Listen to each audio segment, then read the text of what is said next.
Hello, my name is Charlie Miller, and I'm here alongside the transcriber Mary Miller interviewing Patrick Rosenthal. Today's date is January 27th, 2022, and we are interviewing via Zoom. The purpose of today's interview is to honor Patrick's service to the United States. I'm a volunteer with the Library of Congress, and we are working on the Veterans History Project. All right, so first I kind of want to start with some biographical information. Do you mind telling us your date of birth and place of birth? My date of birth is April 19th, 1962, and I was born in a little town called Litchfield, Illinois. Litchfield. Great. And do you mind giving us some background about your family and did they serve in the military at all? And I guess your motivation to join the military. Sure. My dad was Navy. He spent 6 years on P-2V spy planes as a radio operator. To this day, he still says he regrets not going the full 20 years. But he was a painter with McDonnell Douglas Aerospace Division. He was a contract painter. He also pumped gas at night. So when full serve gas stations were a thing. But then my mom was worked for a big bank down in St. Louis. She spent most of her time like 3 floors down in the vault receiving Federal Reserve shipments. And then she waitressed at night. So we had I had 4 siblings and 2 cousins. So 7 kids that all lived in the house. Wow. So, and who was helping to kind of take care? It sounds like your parents were extremely hardworking and very busy. Who kind of helped keep the house running? Was it older sibling or were there grandparents? we had my maternal grandmother that lived either with us or we had a piece of property behind the house, and she lived there periodically. So there was always somebody around. It couldn't really be my 2 older siblings because they would kill each other. They fought like cats and dogs. But and then I left my hometown of Mount Olive, Illinois in 1980, went to college in Naperville, Illinois. And after 2 years, realized that all I was doing was piling up debt that it's like and here's the thing, Charlie, don't fall over.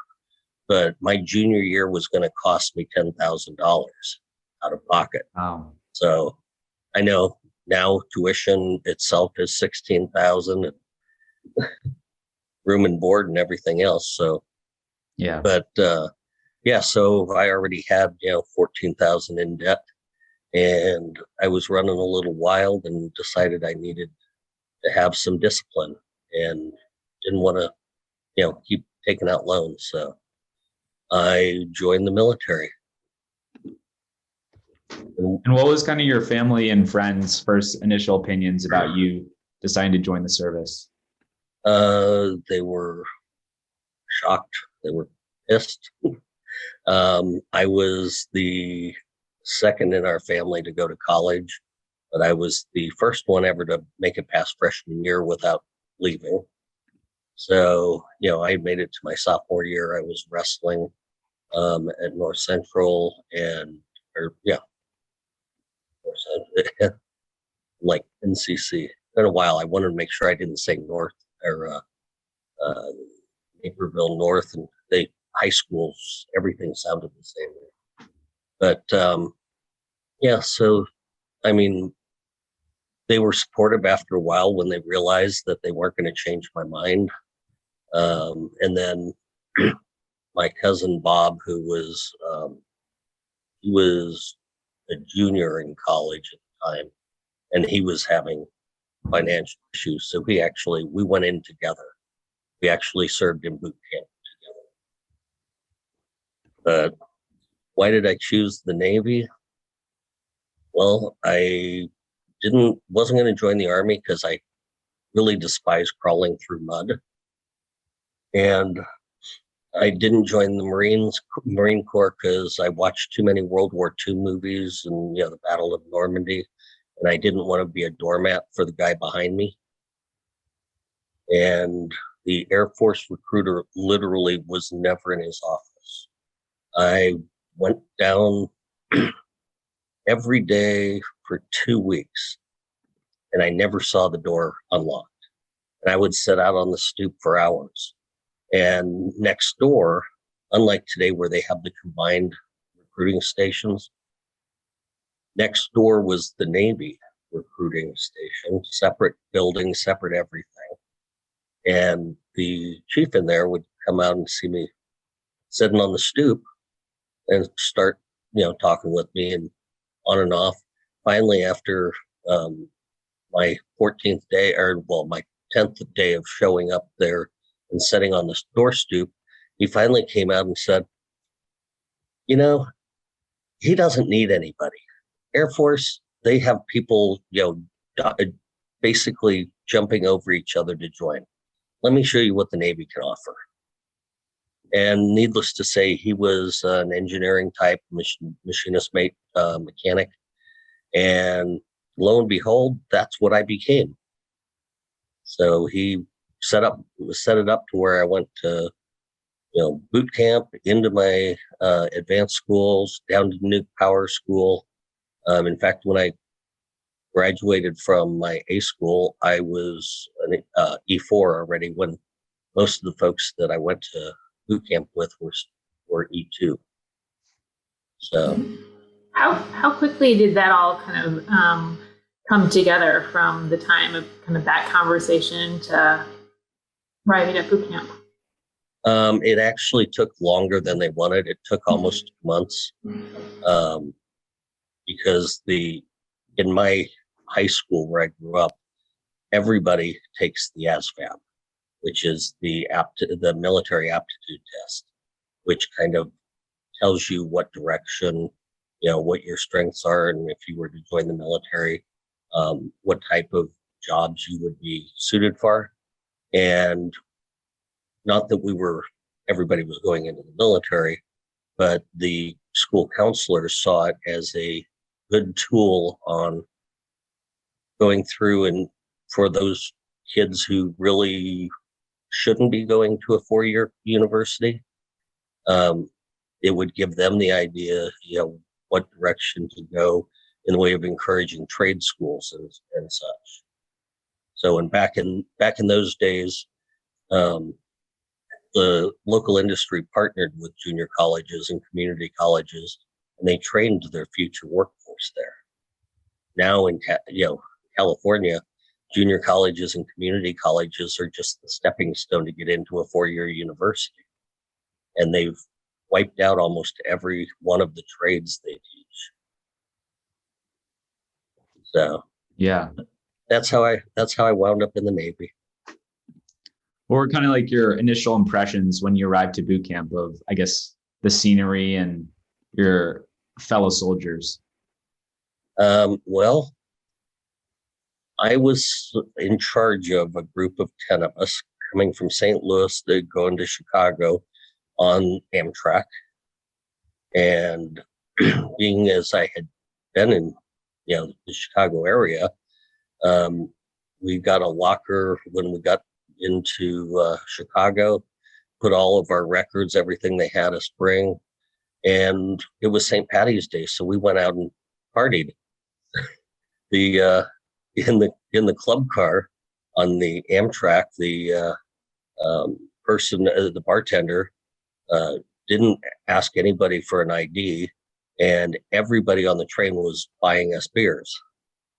So then we went down doing a little partying on the Chicago River, watched them turn it green, and our orders said we had to report no later than 23:59 on St. Patty's Day. So we literally came off the train, the commuter train, and crawled through the gates of Great Lakes, Illinois. And one of the guys had a garbage bag with all of the records in it. He was dragging it behind him and got up to the gate, stood up, and I said, request permission to come aboard, sir. Where in the hell have you guys been? You were supposed to be here hours ago. Order said no later than 23:59. We made it by 15 minutes. So, yeah, that was, like I said, I needed a little discipline. Making an impression right off the bat, I think. Oh, yes. And so here we thought they were going to give us a place to sleep, get up the next morning, start things. Nope. Here at midnight, we found ourselves in with about 30 other people filling out paperwork. I mean, we were filling out paperwork until 3:30 in the morning. And oh, by the way, we had to take our urinalysis just to make sure you weren't coming into boot camp with something in your system. Yeah. So, we got done at 3:30. Our company was not going to form for another 2 days. So they stuck us in a barracks where nobody was, mattresses and kind of nothing. That was it, basically the clothes you had on your back. And we spent 2.5 hours in there asleep until somebody came in rolling a garbage can down between the bunks. That was the alarm clock. It was time to get up at 6 o'clock was sleeping in. So yeah, that was my first day. Wow. Any second thoughts at that moment running through your head, or was it kind of like, this is what I signed up for and here I am? And it was just kind of like, let's get through this and have it over with so I can get out and do whatever I'm going to do. So I had that attitude when I started boot camp. The company commander will select different people for kind of mock ranks. You have the RCPO, the recruit chief petty officer, and then you have his assistant. And I say his because at the time, well, I guess they had female companies, but they weren't. There was no co-ed stuff, so he picked guys that were going to be in different positions. Well, before he actually did that, he was what we used to call mashing us, putting us through calisthenics and trying to see who was the weak, who was going to need different things. And I've been wrestling my entire high school career and my last 2 years in college. So, I'm doing everything. And he walks up to me, he says, wipe that smirk off your face. I was like, smirk? Shut up, wipe that smile off your face. And I guess he was talking about my, excuse the expression, my shit-eating grin. And he was like, don't I get to you? Aren't I getting to you? Don't I make you mad? And I looked at him, I said, permission to speak frankly, sir. And he says, Frank, he wants to talk to Frank. Of course, talk to Frank. And I just looked, I said, out the time you can yell louder than my wrestling coach or my father, beat me harder than my grandmother, or make me do more calisthenics or whatever, than what I've done the last 6 years. No, you don't get to me. Then he screamed, get down and give me 100. Never mind, stand up. Everybody else give me 100. And he made me stand there. And it was about 3 hours later, we were on having some personal time. And I hear, Rosen, he called me Rosen Small because my cousin was Rosenthal. So difference of about a foot. So I get running in there. He says, shut the door, sir. And I'm like, Seaman Recruit Rosenthal reporting as ordered, sir. He goes, shut up, close the door and sit down. I'm like, sir? He goes, you heard me. I was like, okay. And I'm still stiff as a board. And I was like, may I ask what this is about? He goes, what the hell am I going to do with you? I can't get to you. So now I'm going to have you working with me. He threw me the anchor. He says, you're the new recruit chief petty officer. Now figure out how you're going to get half the company that are country boys and the other half who came from New York City, figure out how to make them work together so that we can have a company. I'm just looking going, Wow. it was kind of a relief. At the same time, it was, suddenly having the leadership responsibility, and I'm in charge of 40 other people. Yeah. Wow. How long did you work with him? Was he part of your? It was just 6 weeks boot camp Yeah. at that time, 6 or 8. Okay. Where were you first stationed after you kind of got through the initial parts of your assignment? Well, I did school, and then I was school at Great Lakes, and then I was command staff for a few months while I was waiting for my next school down in Orlando, Florida, Nuke Power School. Made it about halfway through there and realized that was not what I wanted to do. I didn't have the chemistry, the physics background or anything. And going into the nuke power field, it was all about math. So I actually took an academic drop from there and went straight out to the fleet, to the USS Enterprise, CVN 65, which 3 months later is where my cousin Bob showed up, because he finished nuke power school. So he shows up there, and I'm having a blast, and he's working his butt off. And I went, hey, I think I made a good decision in Florida.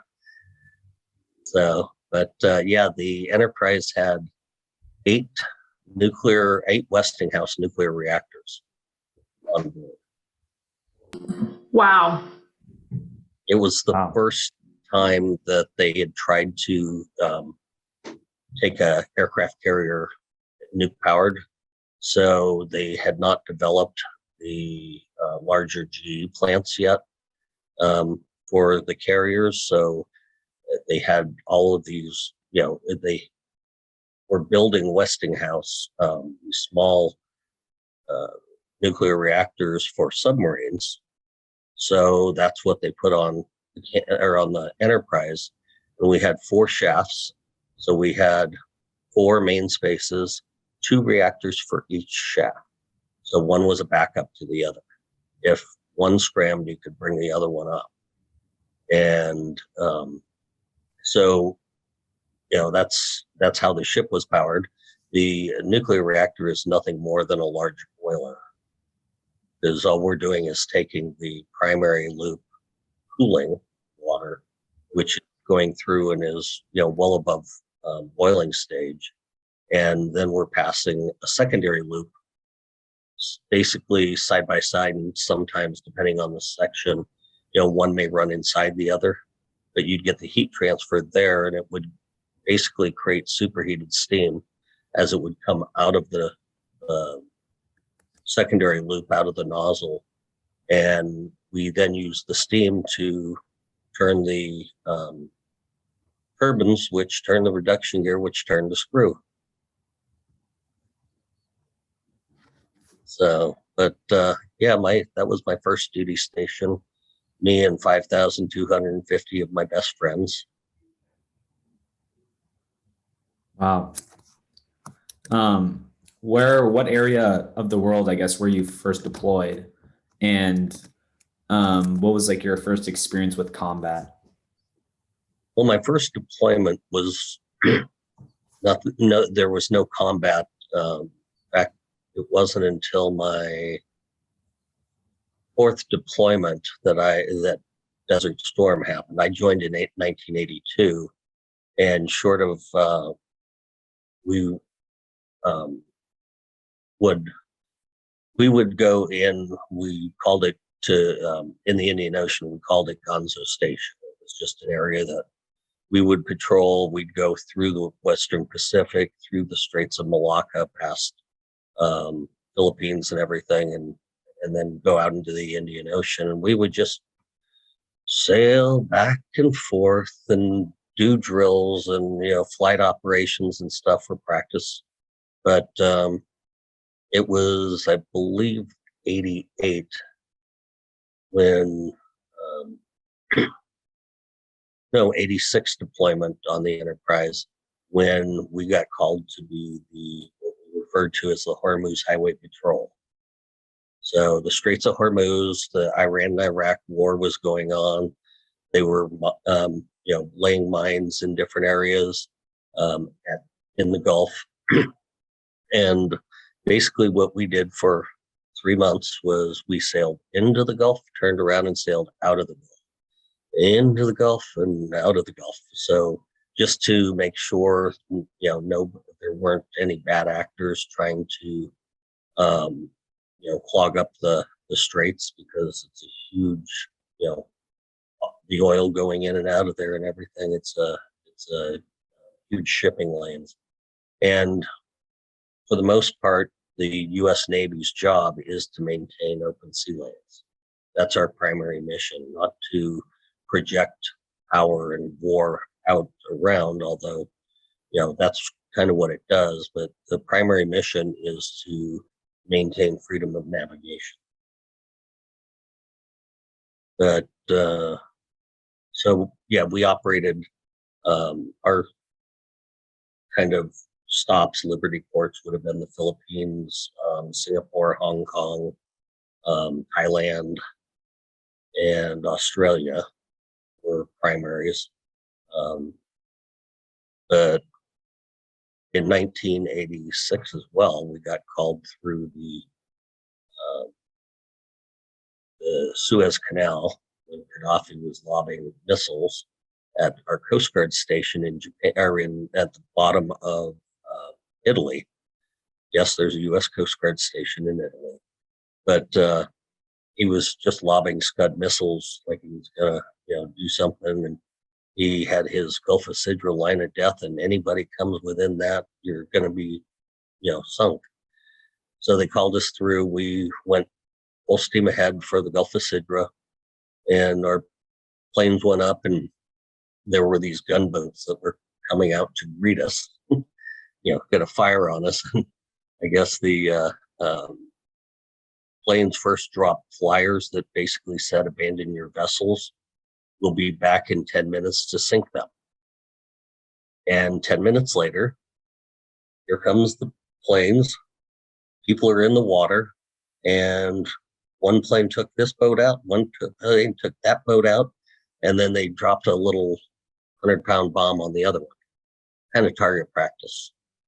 And then our rescue helicopters picked up people and basically sent a radio call to Libya that we were approaching, we had an aircraft approaching their coastline with their sailors.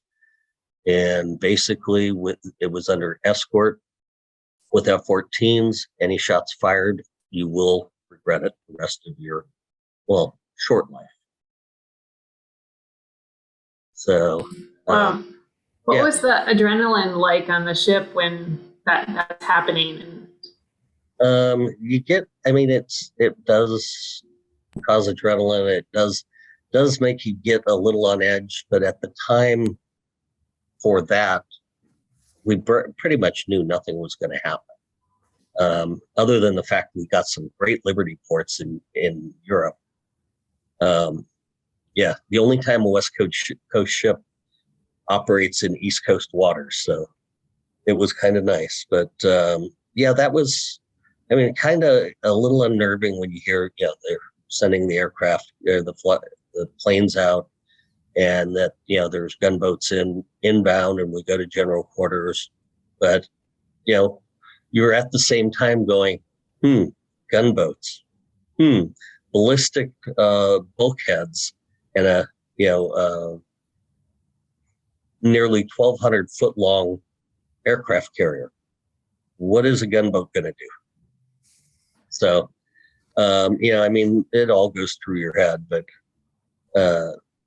it was a pain, that deployment, because we were always at what they called modified zebra. in case we had to go to general quarters rapidly, all the hatches were actually down and buttoned up, and you had to go in and out of scuttles.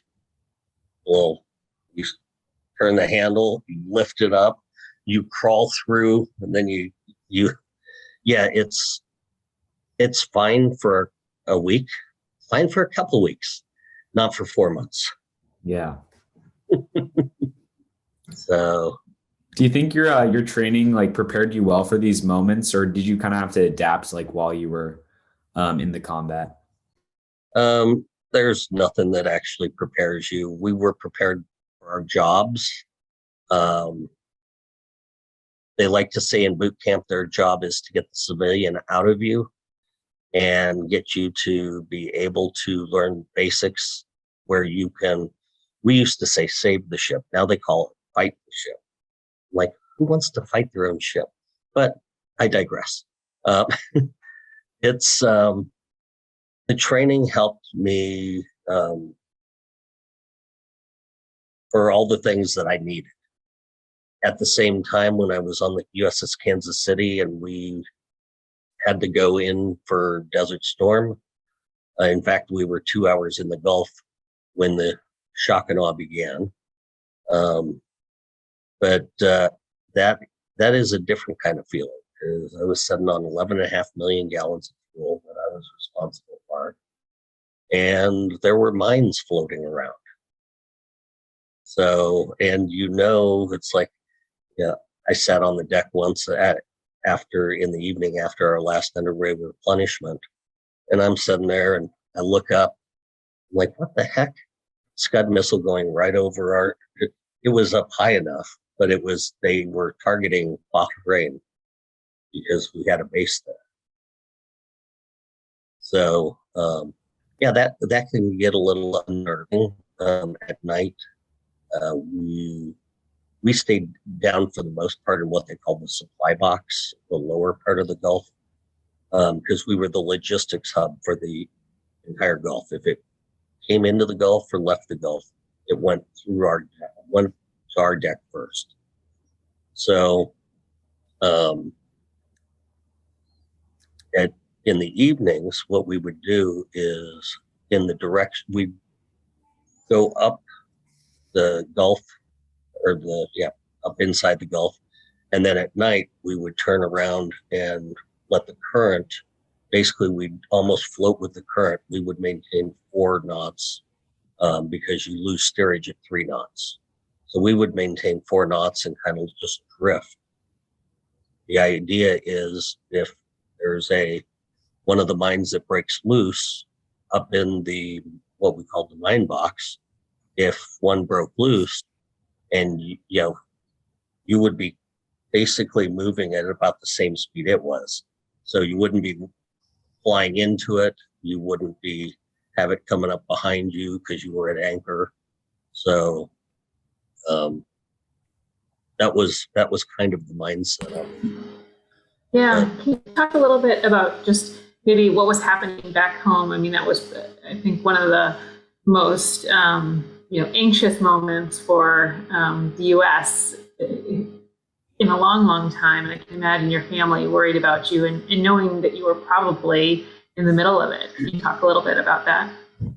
Yeah, well, from our perspective, because being on a smaller ship, the aircraft carrier would get some news feed, and periodically they would make some recordings and send them over to the smaller ships, and they would play them for us. Well, number one, we were always 2 weeks behind on anything that showed up. So, whether mail usually took about 3 weeks to get to us. The newsreels, they would be 2 weeks old by the time we saw them. And here we were, you're in the middle of it. And at first, the only thing we saw for a month were news videos of protests and rallies against it. So, kind of for the most part, there were a lot of people thought, oh shit, here's our next Vietnam. We're going to go home and people will spit on us. But then I guess the fourth weekend, we started getting the newsreels showing the support parades and the different things that were going on, and they put it into perspective that there was a ton more of this going on than there was the negative. But yeah, you can imagine what for the first month what we thought though. It's like, okay, the whole country is going to turn against you. But so that was the Persian Gulf was interesting. We got called up into the mine box one night. A couple ships needed to be replenished and couldn't come off station. So that was pretty unnerving. The captain basically called the few people responsible in different areas and said, we're going to be there at 4:00 or 5:00 in the morning. Do what you need to do. Only get people up that you need to have, and do not let them, don't basically talk about it until you get into your shops. Because, he didn't want the entire ship freaking out. At the same time, we had to make things ready. So I got up people I needed to get the fuel tanks ready and get things filtered and ready to transfer fuel. And it wasn't too late in the morning. I think we were supposed to meet up with the ships at like 9 or 10 in the morning. And it was the Tripoli and Princeton. And it was the morning that they struck their mines. So we never made it to replenish them. We got turned around and had 2 minesweepers in front of us now trying to get this 11.5 million gallons of fuel back out of the mine box.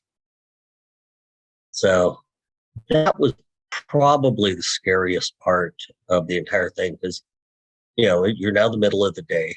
Everybody not on watch somewhere else was up on the deck looking for mines, anything they saw floating or whatever. So, and on that ship we had,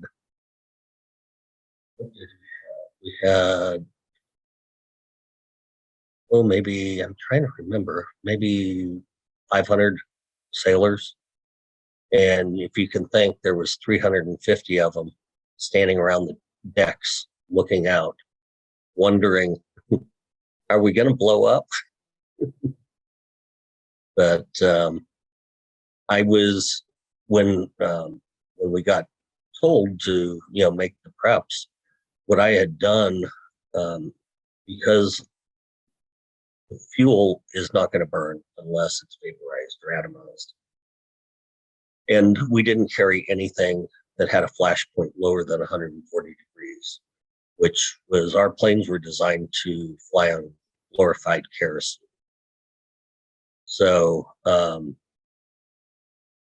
what I did was, in preparation, I had a water tank up forward that I made sure was full, 150,000 gallons, had an old, what used to be an aviation gas area that held about another 250,000 gallons. So we filled that, ballasted that with water. And then we took all of the fuel and pressed up every tank to the aft of the ship. So every tank was pushed to 95% levels. We had fuel sloshing, and it kept hitting the vent breakers and trying to pop out. But so get everything ready, and I sent the loading report up to the captain, and he never looked at it, like he never does, until we got out, and I hear this, "Hey, Officer Rosenthal, to the bridge now." And I'm like, okay, what did I do now? So I get up there, and he's like, "I'm looking at this loading report." "Yes, sir."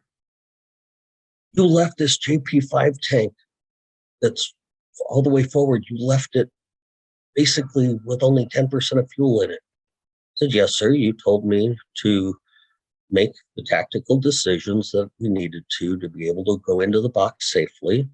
And I pushed all the fuel pushed every tank we had up to 95%, because we actually wrote the combat loading plan for oilers on that deployment after that incident, because we didn't have one.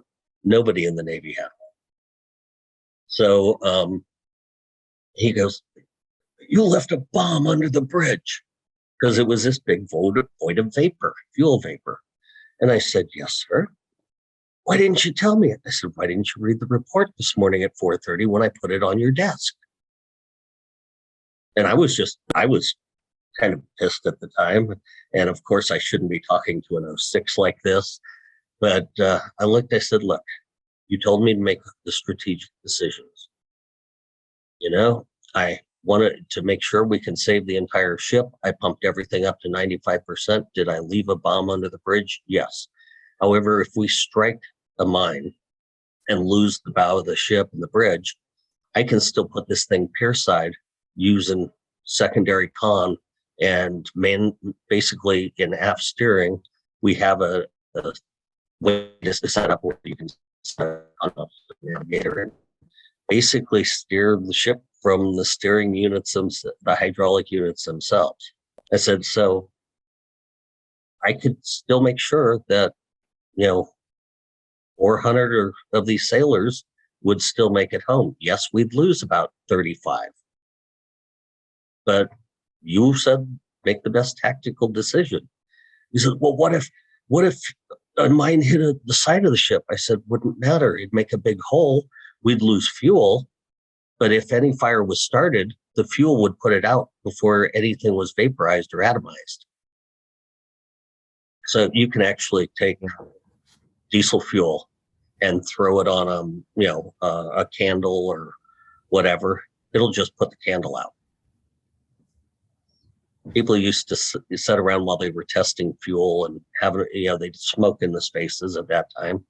There was a bucket of waste fuel after they're done testing. They just pour it out. They would use that as their ashtray. They'd throw their cigarette butts in it. So, but that was I guess the scariest part of my experience in a combat zone. Yeah. How did you leave it with him? I mean, did he ultimately say, "I'm glad you thought through this and made"? Well, at that moment, no. I walked off the bridge with him yelling at me, and it was about 45 minutes later, he came over the ship's announcing system, what we call the 1MC, and issued a public apology. Surprised the heck out of me. But there was another night after replenishment, we had gotten a mail call, and I corresponded. One of our friends was a teacher.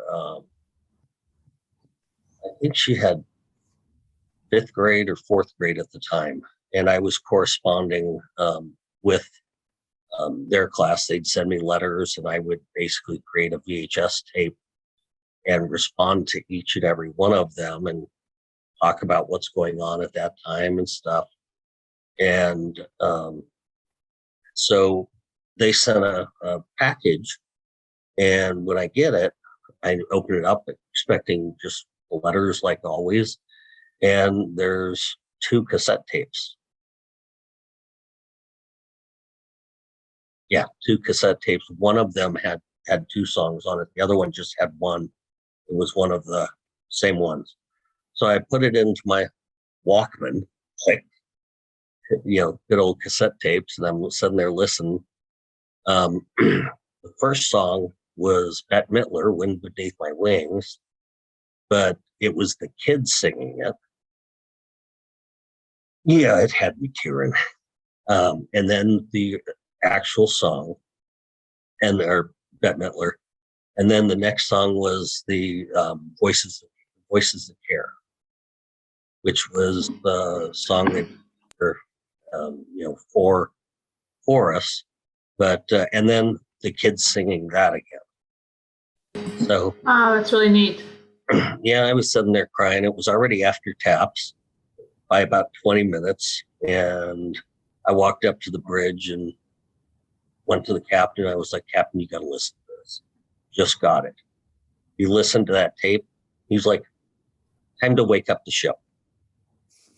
And yeah, he actually called everybody basically to attention to listen to the 1MC, and then he played that. So, Oh my gosh. and it still gets to me today. Yeah. Oh, that's really neat. Those kids did that. Yep. So, but that's my wartime. We on the way into the Gulf, we actually had a ship hit us during an underway replenishment.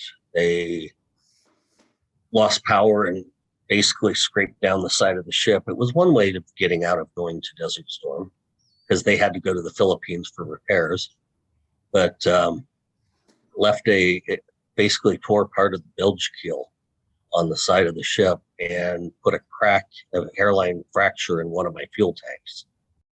So, trying to pump fuel, and why are we getting all this moisture? And then, started doing moisture checks in the tanks and realized that this thing was taking on salt water. So we wound up having to transfer basically as much fuel as we could out of there. And then we ballasted it with salt water and just filled it up with salt water so we wouldn't be streaming a sheen of fuel. And water seeks its own level. So any water coming in could only raise to whatever the water line was on the outside of the ship.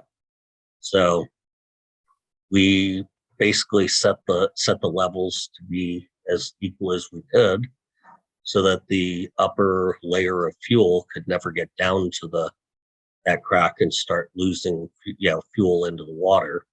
And we didn't have to worry about anything else.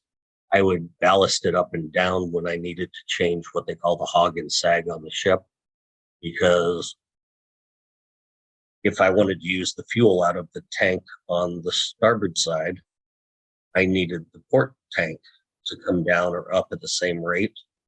And because we monitored the hog and the sag. The hog is basically the two ends of the ship trying to go down with the middle going up and trying to break you in half that way. And then the sag is exactly what you would think. It's the midship being too heavy and trying to snap you in half the other way. So we had to keep track of what ordnance was coming on, where they were putting bombs and food, and because we carried we probably had, I want to say 200, 500-pound bombs in our cargo hold. We had a lot of ordnance. We weren't quite an ordnance ship. We were an oiler, but we were also designed to be able to take ordnance and store it. So, anything and everything that moved.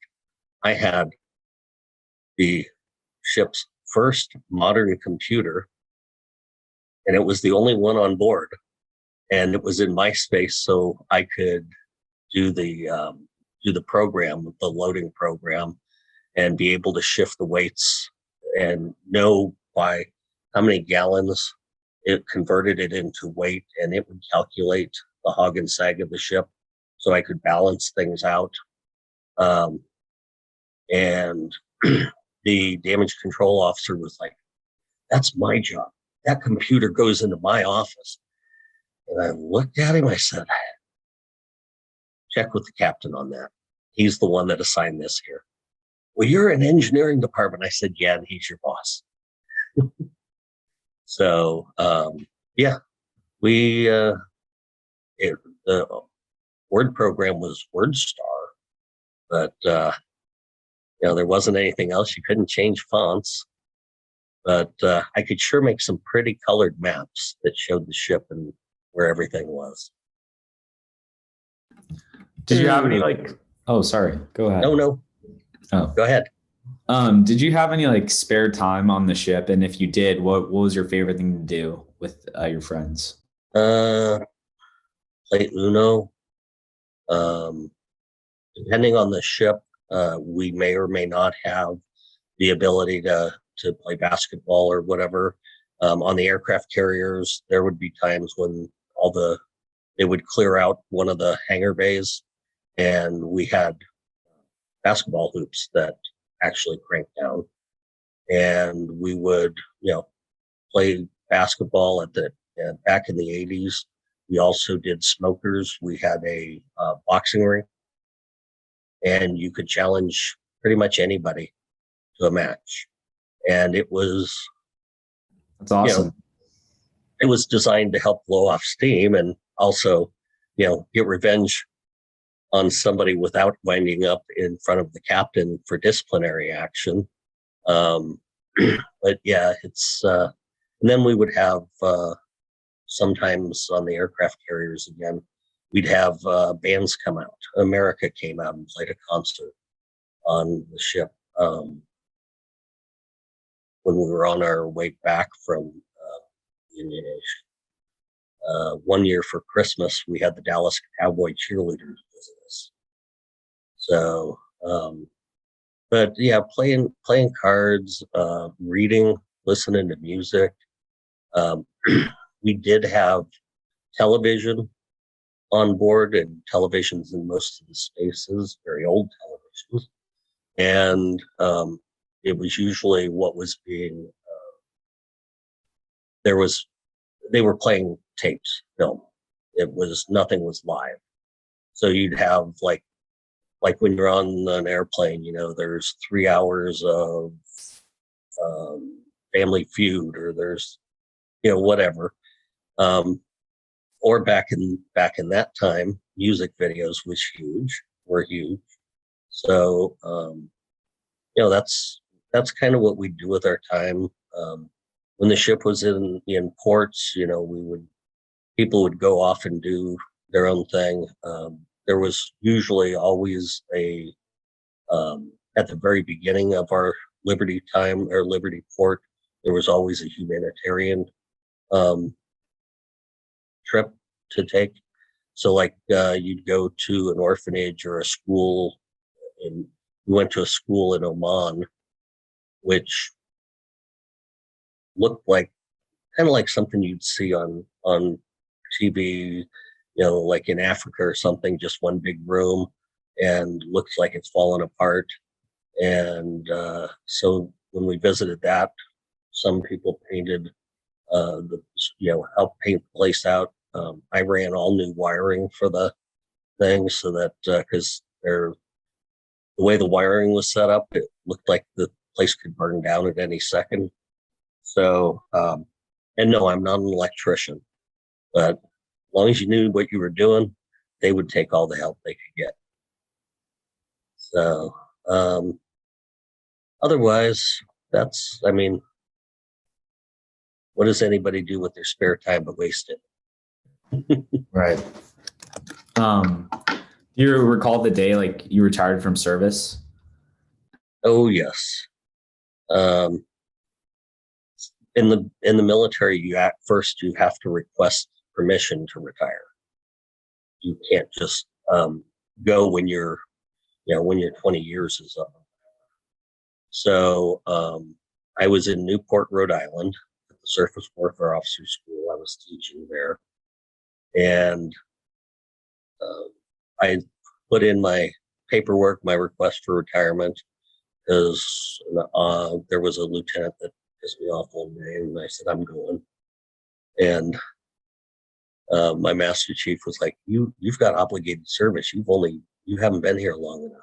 You have to spend 3 years. I'm like, no, check my orders. They wanted instructors so bad that they sent me here without an obligated service, or what we call an oblisser. And it was just like, so put in my papers, came home, told Teresa, my wife, that I was retiring and I should have my date, soon, but it'll be within 12 months or around 12 months. And she started looking around behind me. I said, what are you looking for? She said, that degree you said you'd have before you leave the Navy. So we had a newborn.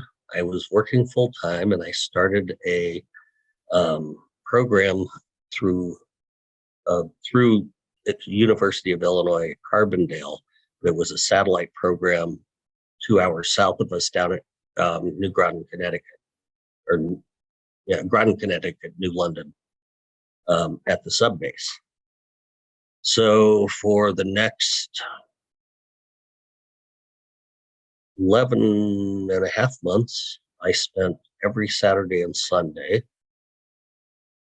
driving down to Groton and spending about 10 and a half hours a day in classes.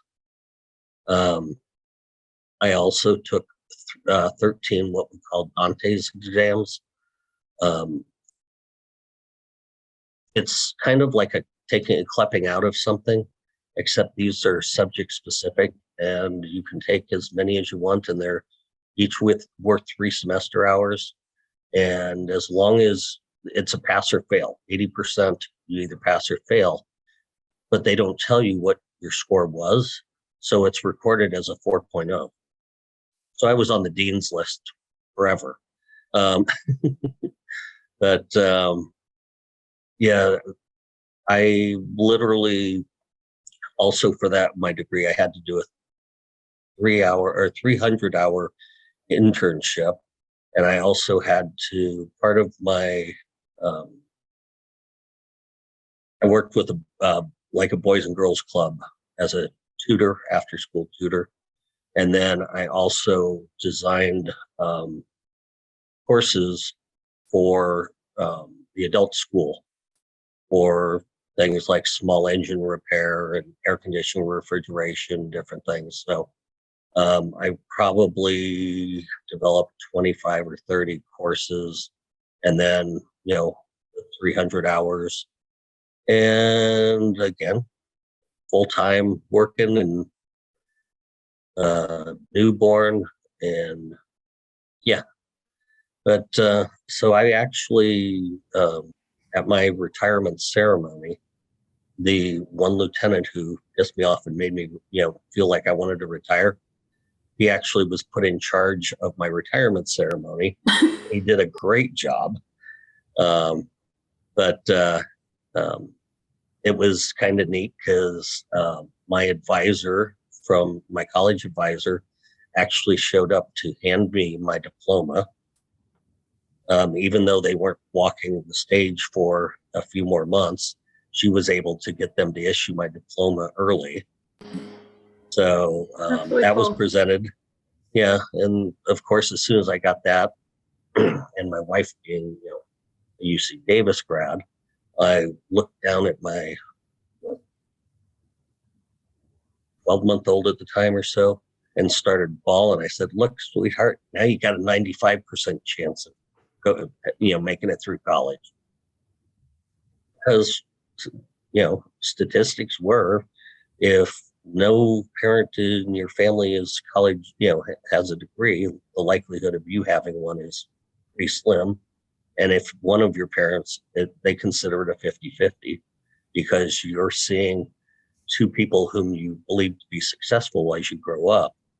One's college educated, one's not. So you can convince yourself either way. Depends on your motivation or whatever. But luckily, my daughter was an overachiever. Well, I'm sure your wife was really proud, though, too. Oh, yeah. But, before my retirement ceremony, of course, 9/11 happened. And we had a group down in our mock-up engine room. And Teresa was watching the news when, they came out with the first plane that hit the tower. And she was like, she calls our office and, "Where's Pat? Where's Pat?" He's down in the mock-up. "Turn on your TV."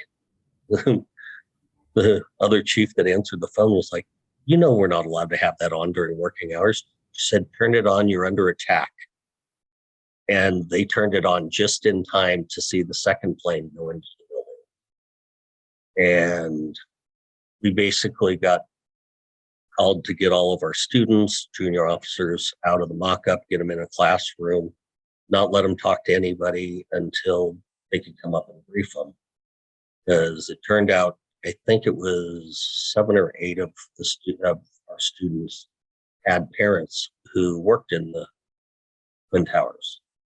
And I believe at least 6 of them lost family members. So Sorry.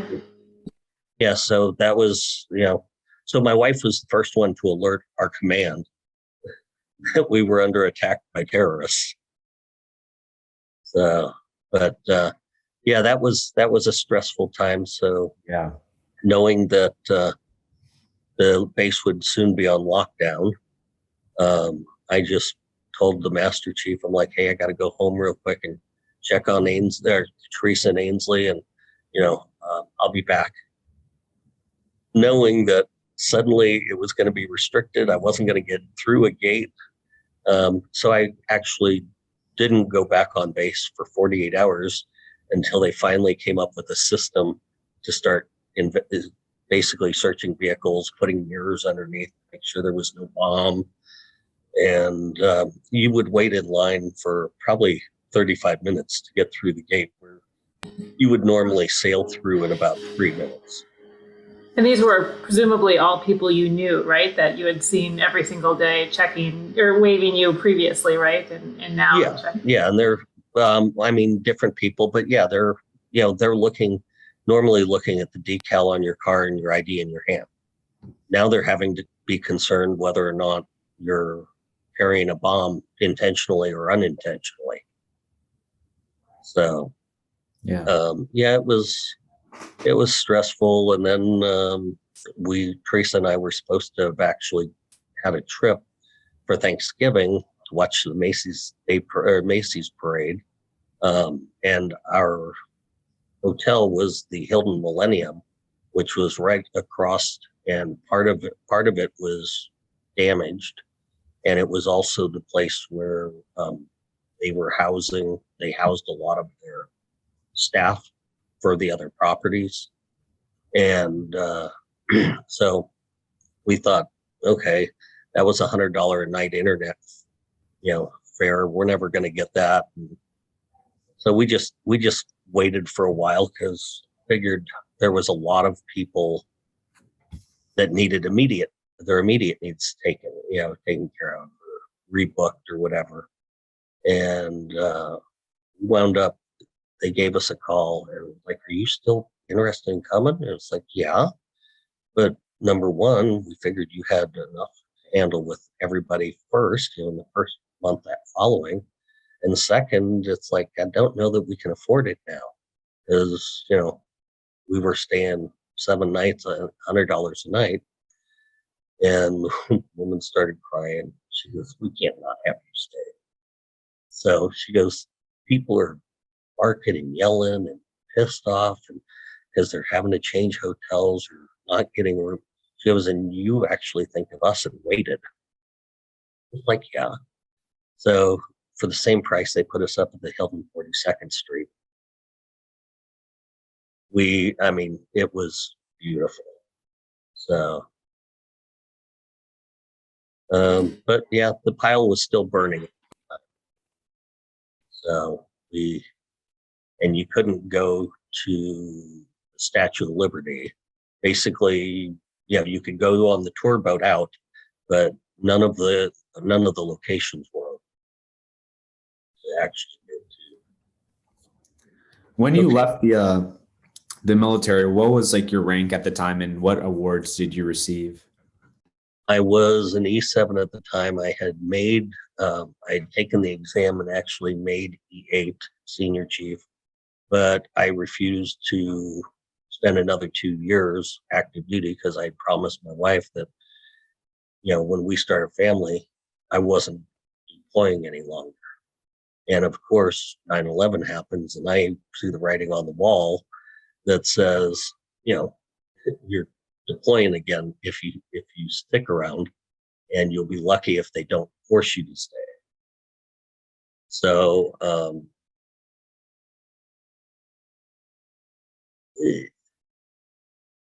what was your question? What was like your highest rank and what other Oh. like awards did you have? Got it. So I wound up retiring as a chief because I wouldn't obligate 2 more years. My awards include the Navy Commendation Medal, 5 Navy Achievement Medals, which is a Navy Achievement Medal with a Silver Star. Now I'm actually, I got it right here, huh? But I can get it right off my shadow box.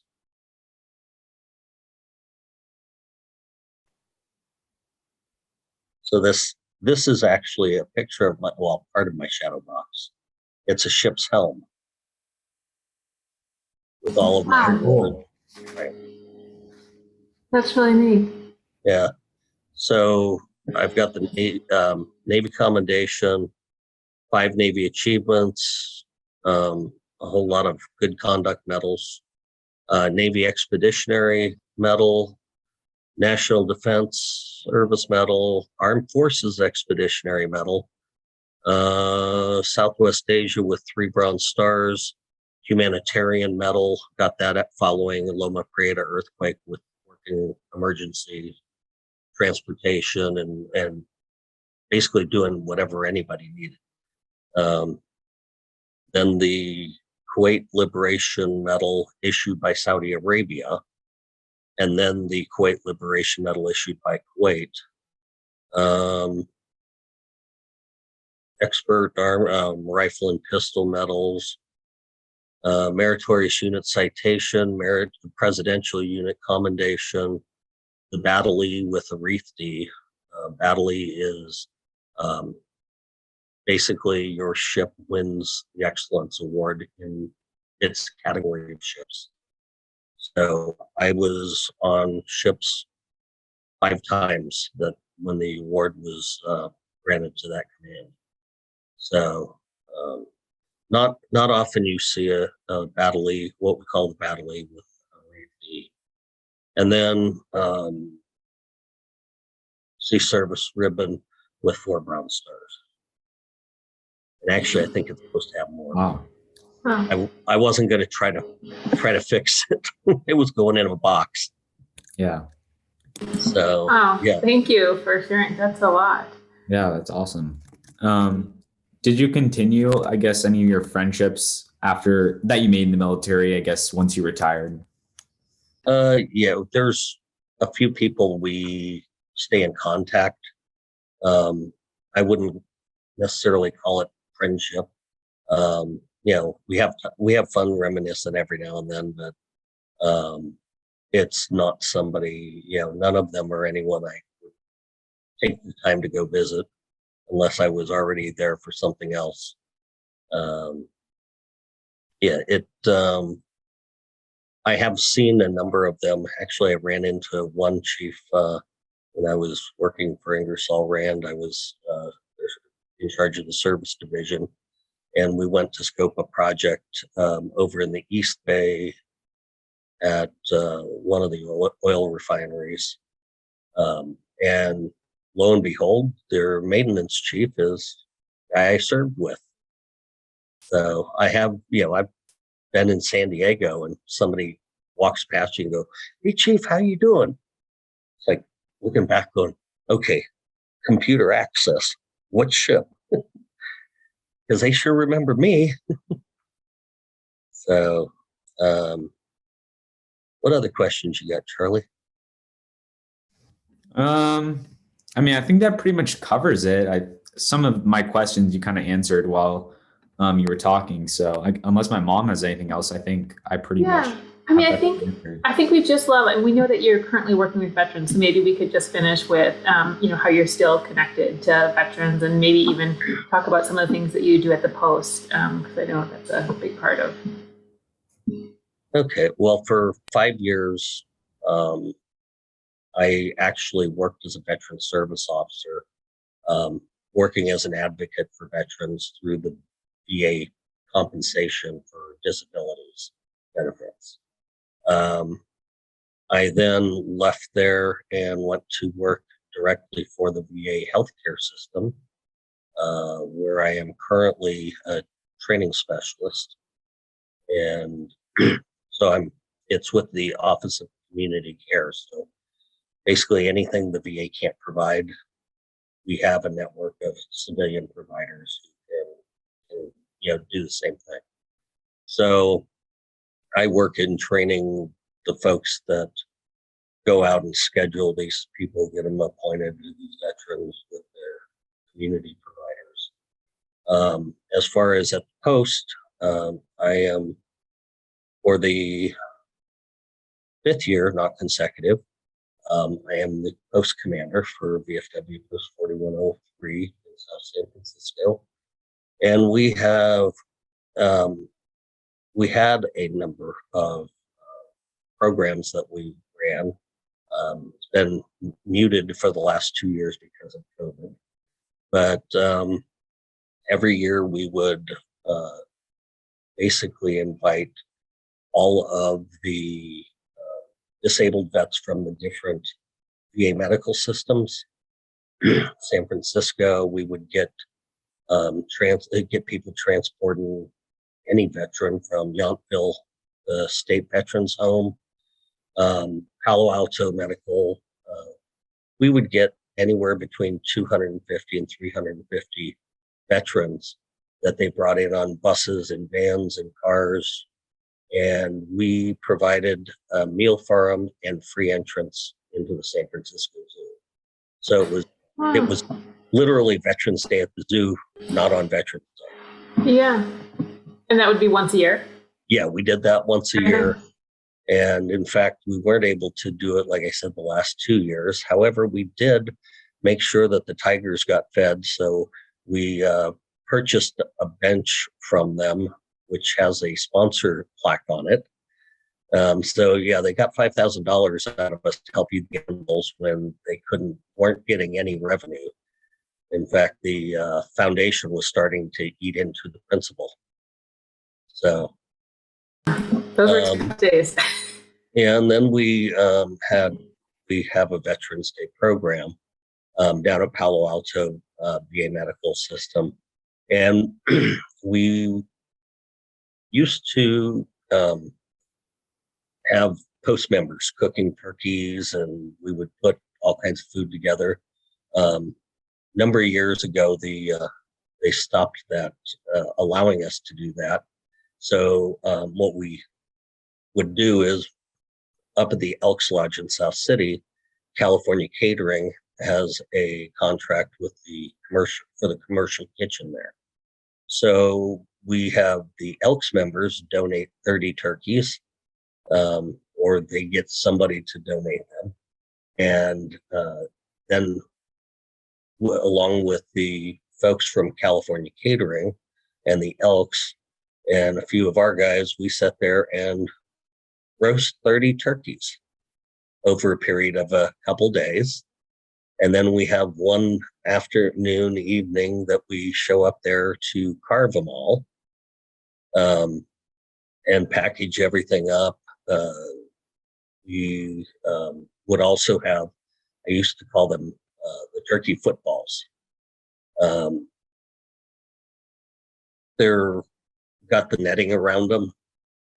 So it's pieces, it's some breast and it's some dark meat, but Cal Catering would donate 10 of those to us. And I mean, one of them would make one and a half of them would fill a large tin. Wow. So, and we'd take that, we'd have potato salad, we would have green salad, we would have mashed potatoes and gravy. I mean, everything for a Thanksgiving meal, basically. Yeah. Since we were, 2 weeks before, the 11th is basically 2 weeks before Thanksgiving. We would also have lasagna, veggie lasagna. The guys on site we would bring in 130 pounds of Italian sausage from a local sausage place, and we would cook that on grills, open grills, at the outside of the facility. So during the peak of the Iraq War and Afghanistan War, we actually on Veterans Day that year fed 750 meals. Wow.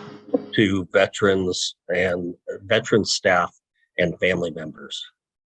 So on average now, at least 2 years ago, we were averaging around 350, 400 meals. But That's awesome. yeah, the 750 meals had me running down, finding, and all that was open, or all I could find really, was a Whole Foods. And of course, pricing for that, it wasn't good, but they had, 12 turkey breasts that were already cooked. It was like, can you slice them up? Well, how many pounds would you like? How much do you have? And she just looked at me. She says, really? I said, yeah, really? I said, 30 pounds would be great. And she was like, well, I don't have that, but I'll slice up what I got. I said, and hurry, I got to get back there. We've got veterans that need to be fed. So, but it's the prep is long, going out and buying everything. But, when you see it come together, it's always not only a relief, but, makes your heart smile. Yeah. Yeah. Well, Patrick, one thing that I feel like in hearing your stories is that you've really built community wherever you've gone. From the first story about showing up in Chicago, having fun, maybe coming in hot late at night, but then obviously, pro-service and all the stories along the way. So we are so grateful that you've shared them tonight. Is there anything that we didn't cover that you'd like to be part of the kind of National Archive that we haven't discussed yet? Not that I can think of. But, if you get me started talking again, I'll talk for another hour. Looks like we went way over our time limit, but it sure didn't feel like it. Yeah. It was a real privilege, and thank you for your service. Yep. Thank you. Great job.